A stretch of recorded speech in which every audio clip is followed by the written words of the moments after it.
정수경 국선 변호사가 폭로한 검찰 개혁의 실태. 아동 납치 사건은 아동에 대한 성폭력 사건, 살인 사건, 그리고 아동 학대 사건의 전조가 되는 매우 중대한 범죄이고 최근에 이 사건의 여러 가지 것들이 보도가 되면서 불안감이 상당히 높아진 상태입니다.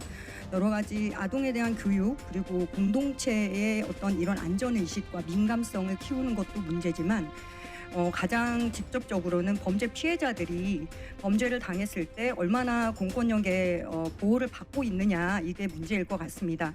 이전에는 경찰과 검찰이 각각의 우산을 가지고 범죄 피해자들, 일반 국민들을 보호해 왔다면 수사권 조정 이후에 제가 일선에서 느끼는 검찰의 권한은 많이 축소되었고, 그 이후에 일반적으로 범죄 피해자들이 일선에서 얼만큼 많이 보호받고 있느냐. 제가 며칠 전에 받은 경찰의 불송치 결정문의 내용은 이렇습니다.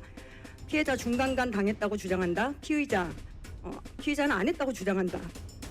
혐의 없음으로 불송치. 이게 전부입니다.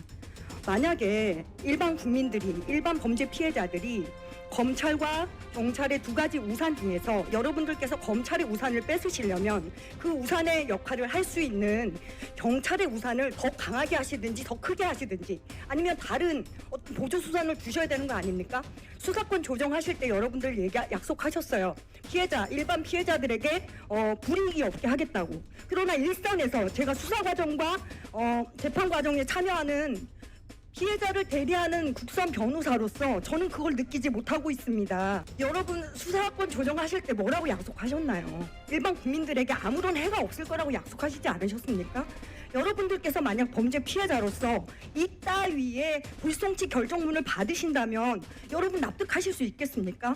여기에 계신 분들은 권력이 있으시고 지위 있으시고 돈도 있으시고 변호사도 많으시기 때문에 이러한 취급을 당하지 않으시겠지만 지금의 많은 형사사건의 고소인들은 이러한 결과를 보고 있습니다. 국선 변호사가 있는 사건도 이러할진데 다른 사건은 어떻게 되겠습니까? 허위사실 적시에 의해서 고소한 분은 무혐의 불송치 결정을 받았습니다. 왜냐하면 피해자가 허위사실에 대해서 고의가 없다고 판단했기 때문입니다. 인지하지 못했다고요.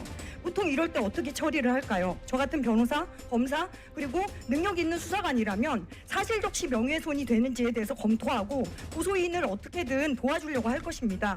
불송치 결정 나왔어요. 그러면 지금 검찰의 보안 수사권이 현재 있는 상황에서도 이런 일이 비일비재합니다. 현장에서. 저는 계엄 찬성하지 않고 계엄 동조하지는 않습니다. 그렇지만 저는 여러분들께서 입법하신 이 법에 대해서 상당히 우려하고 있습니다. 수사권 조정에 대해서 약속하신 이후에 누가 이러한 사태를 책임지셨습니까? 저 같은 변호사들 잘 먹고 잘 살라고, 그러니까 변호사 없이 고소하지 말라고 이런 법을 만드셨습니까? 정말 감사하지 않습니다. 일선에서는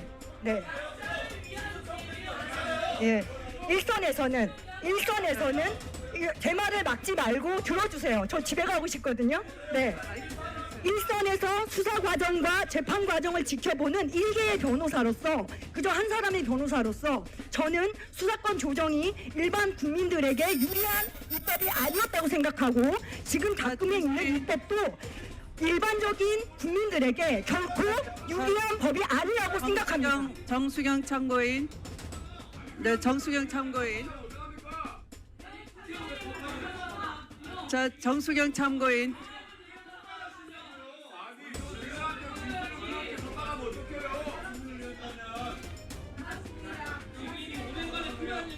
들어보세요 좀. 제일 중요한 질문 하고 정수경 참고인 발언을 중단합니다. 제발 정신 차리고 검찰 개혁이 진정으로 누구를 위한 건지 잘 생각하시길 바랍니다.